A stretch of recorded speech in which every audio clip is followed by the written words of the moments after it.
What is going on, YouTube? It's your boy Bulbasaur TCG back with another video. Today I'm going to be going over my post-rotation Flygon EX deck list. And before you ask, yes, I got custom sleeves from Dragon Shield. Not sponsored. Wish I was. And this gorgeous playmat right here. But on my original deck list video, I know people were asking for post-rotation, and I know I said I was going to get it to you guys earlier than this, but I've been playing it, making a bunch of tweaks to try and make it the best 60 that I can, and I think I'm there. I've been playing it a lot, and when I say I've been playing it a lot, every week at League, I've been playing it pretty much. I took a 2-week break to play this weird Rogue Venusaur EX deck list that I've been messing with, and if you guys want a video on that, I'll do that. But Venusaur EX has been pretty fun to play, but it is nothing like Flygon. Without further ado, we'll get into the deck list, starting with the Pokemon. 2 of Trapinch, obviously. The thing that sucks about this list is you're going to see the 2 main basics have 60 HP. It is not a fun time. But 2 Trapinch, 1 Vibrava. I like the Vibrava being in here because it does give you access to Screech, and especially against Badoo, you still have the access, or you still have access to get your Flygon out, because obviously you cannot play rare candies. Plus the Screech makes you do 50 more damage, bringing Flygon's reversing storm attack to 180 damage if you're able to get the Evo off and the Screech off. Doesn't happen much, but when it does feel great. 2 Flygon EX for the reversing storm attack. That's what this deck focuses on anyways. It does 130 damage, and you can switch it with one of your bench Pokemon. So what you do is you attack for 130 and switch into something that makes them not able to play the game. This deck list does have access to Sonic Period, which does 100 damage to each of your opponent's EX and Vs. Obviously not Vs anymore, but yes, it does have access to that, because I know there's like some Flygon players that do like having access to that, and I am one of those people. But yeah, with 310 hit points, it's pretty hard to knock it out, especially when it's never in the active. Partnering with Flygon, I play 2 Pidgeys. Again, 60 HP, there's just not much you can do about it, sadly. Wish there was, but yeah. 2 Pidgeys, no Pidgeotto, but 2 Pidgeot as your search engine. This hasn't done any bad for me. Only good. Yes, there is some games where I just struggle to get the Pidgeot out, but there's just some games where you don't need to get the Pidgeot out necessarily, and everything just comes to you. It's more of an option thing. Obviously, it's really nice to get the Pidgeot out, but sometimes you just don't even need to. Then, into some of the support Pokemon. Play 1 Mimikyu, pretty much just for the safeguard ability, prevent all damage done to it by attacks from opponents' Pokemon EX and Pokemon V. You reversing Storm, put this into the active against something like, let's say, Charizard or Raging Bolt or Dragapult after they're set up, and they're going to have difficulties unless you're playing Dusknoir or Dragapult. But I will tell you one thing about this deck is Dragapult is almost an auto lose, which sucks because I think Dragapult has like 23% of players on it right now or something absurd. But yeah, it's hard to get around Dragapult with this list, but I have teched plenty for it. 1 of Latios. If you haven't noticed already, everything's max rarity, and for your information, the SIR is on the way. I do have problems, but yeah, 1 Latios makes everything you switch into free retreat and gets rid of the whole worrying about playing a lot of switches or rescue boards and etc. It just gets rid of all that. Then I play 1 Pheasantipity. No, we'll not be getting this SIR. I hate the SIR. But anyways, for the flip the script ability, helps you draw extra cards. Plus, you also have access to sniping 100 damage on the board. I have used that, I think, like at least 3 times prominently. One of the times I used it to win the game. So I mean, there's that. 1 of Klefki, as long as it's in the active. Basic Pokemon in play, every basic in play, has no abilities. This is nice against Raging Bolt. I'm blanking.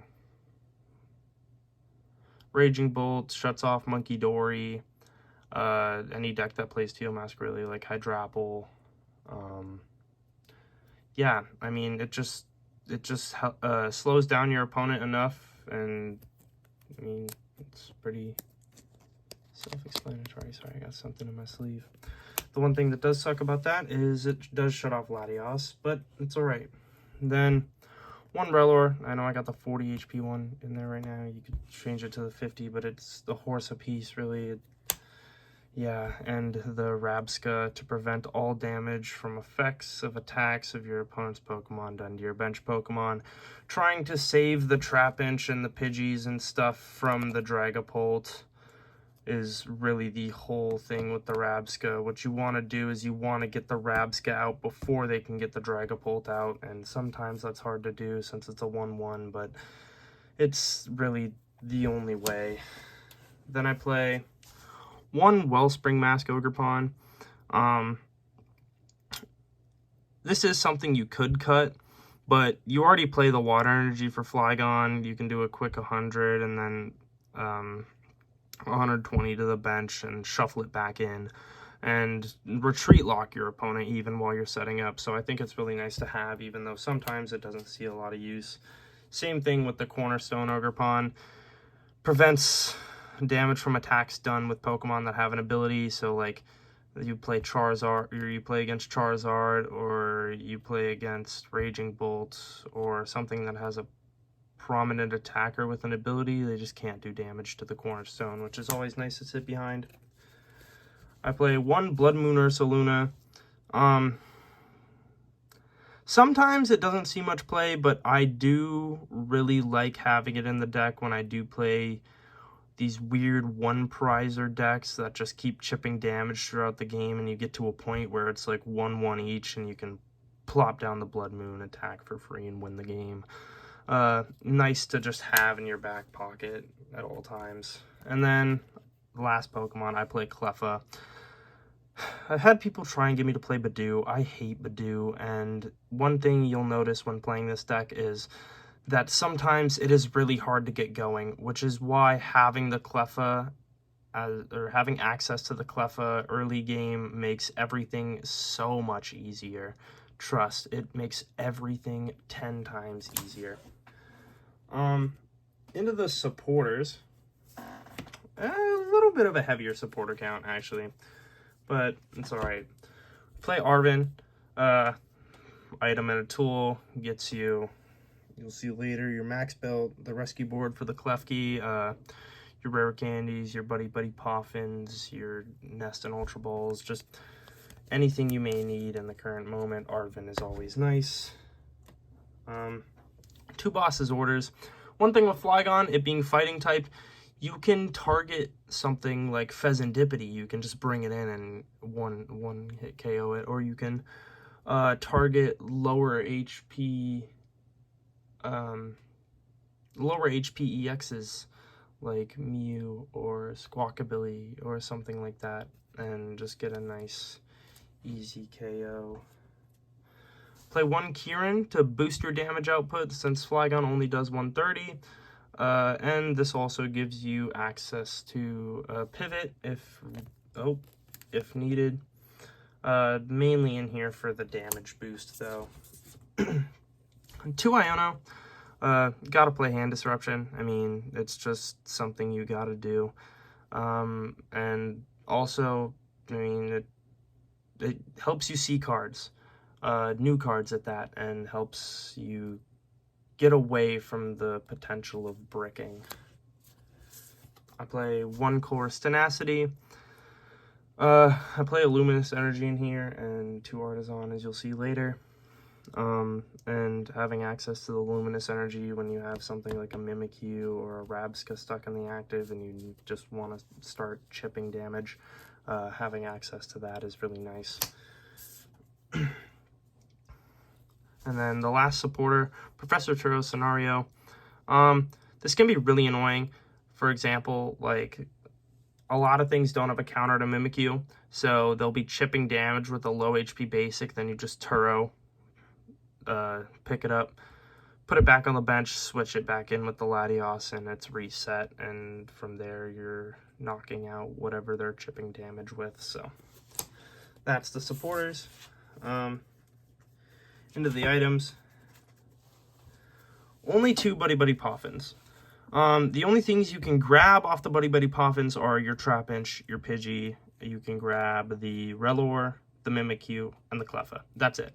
That's all you can grab off the Buddy Buddy Poffins, and I find myself only grabbing stuff like Trapinch, Pidgey, Mimikyu, and Rellor, unless I do really need the Cleffa, but it's really not an essential.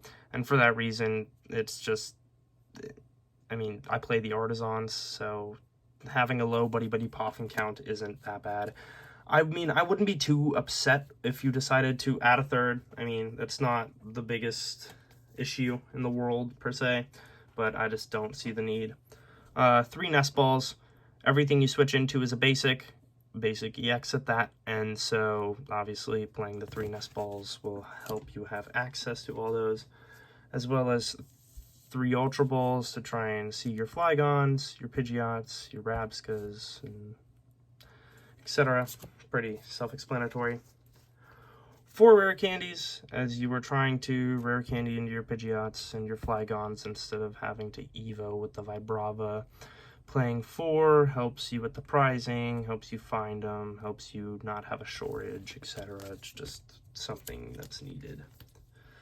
2 Earthen Vessel to find your energy, help you attack. You only need 1 energy, but still, when it's tough to find that energy, the Vessel helps a great deal. 2 Night Stretcher for the same reason. If you need a Sonic Period, and let's say your Steel and your Water Energy are in the discard, grab them with the Night Stretchers, or grab them with the Super Rods, or even with the Night Stretchers and the Super Rods, they knocked out your Flygons, and you need them back in the deck. Well, there you go. Then 1 Counter Catcher. I mean, having Gust is always nice, like I said, and switching in, possibly trapping something late game even in the active while you set up and guarantee your KO to win the game, always nice. And then the last item, Redeemable Ticket. There's a lot of 1-ofs in the deck, a lot of valuable 1-ofs in the deck, so playing the Redeemable Ticket saves you in so many different ways sometimes. On to the tools. Only play 3 tools. The A-Spec of choice, Max Belt. Flygon's damage output only being 130 isn't good. I'll just say that straight up. It isn't good, but the Max Belt boosting it to 180 is really nice. Especially if you get the Screech off and it's doing 230 and you do something absurd like play a Kieran 2, magically you're doing 260 instead of 130. And so, I mean, the Max Belt's just the obvious choice for me. 1 Rescue Board. You kind of need that to get the Klefki out of the active when you're switching into it, because you can't use the Latios, and so also when the Latios is prized and you really need to switch, the Rescue Board can save you. And then another thing to help with Dragapult, the last tool is TM Devo. You de-evolve their highest card, and let's say you're having trouble getting the 3 attacks off on a Dragapult that you need to, unless you got the Max Belt. You don't have a Max Belt, struggling to get the 3 attacks off. Attack once, next turn Devo. You're not taking 2 prizes, you're only taking 1. But at that point, their Dragapult is off the field, and it gives you another turn to try and get the Max Belt, or unless it's in the discard, then just to try and stall a little bit. Then the stadiums, just 2 Artisan. search for a basic non-rule box. Really nice when getting set up in the early games, but after that, it can become discard fodder, which is also really nice. Then the energies. I play 3 fighting energies for the Flygon. Obviously, 1 water energy, 1 steel energy, and like I mentioned earlier, the 1 luminous energy. And yeah, that's the 60. This is the most comfortable 60 that this is the most comfortable 60 for Flygon in my opinion. I mean, personally, I've seen a lot of people go with Poison Flygon. I don't like Poison Flygon. That's just me though. I think the control / stall aspect of this Flygon list is quite a curveball to people, and so when people see it, I'm still doing a decent amount of damage while stopping them from playing the game, and it kind of just shuts them off and demoralizes them in such a way that you kind of just win from there. I know that is such a sick, twisted way to play Pokemon, but this deck is really fun. A lot of my opponents do also think the deck is really fun, which is really nice. I do get a lot of compliments on the deck, but with that being said, I will plop the full deck list on screen here for you guys to pause and copy, but this has been Bulbasaur TCG, signing off.